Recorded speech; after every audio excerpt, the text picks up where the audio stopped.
দুপুরের পর থেকে শরীরটা খুবই খারাপ লাগছিল, মানে গা হাত পা এরকম ম্যাচ ম্যাচ করছিল, কিছুই ভালো লাগছিল না। মা বুঝতে পেরেছে, মা বলছে তাহলে তুই শুয়ে রেস্ট নে।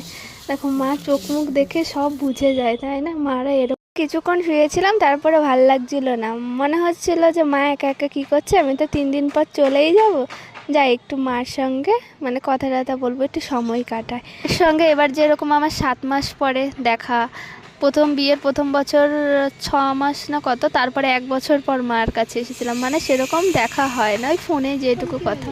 যাই হোক, তোমাদের সেদিনকার দিনের আর কি কিছু ভিডিও ক্লিপ নিয়ে রেখেছিলাম, সেটাই শেয়ার করছি। আজকে ডালের বড়ি দেওয়া হয়েছে, আমি নিয়ে যাব বলে। আর ছোটো ভাই পেস্ট করে দিচ্ছে, ক্যামেরার সামনে আসতে লজ্জা পায়, যার জন্য মুখটা দেখালাম না। আর ছাদে উঠে মার হাতে হাতে একটু বড়ি দিলাম।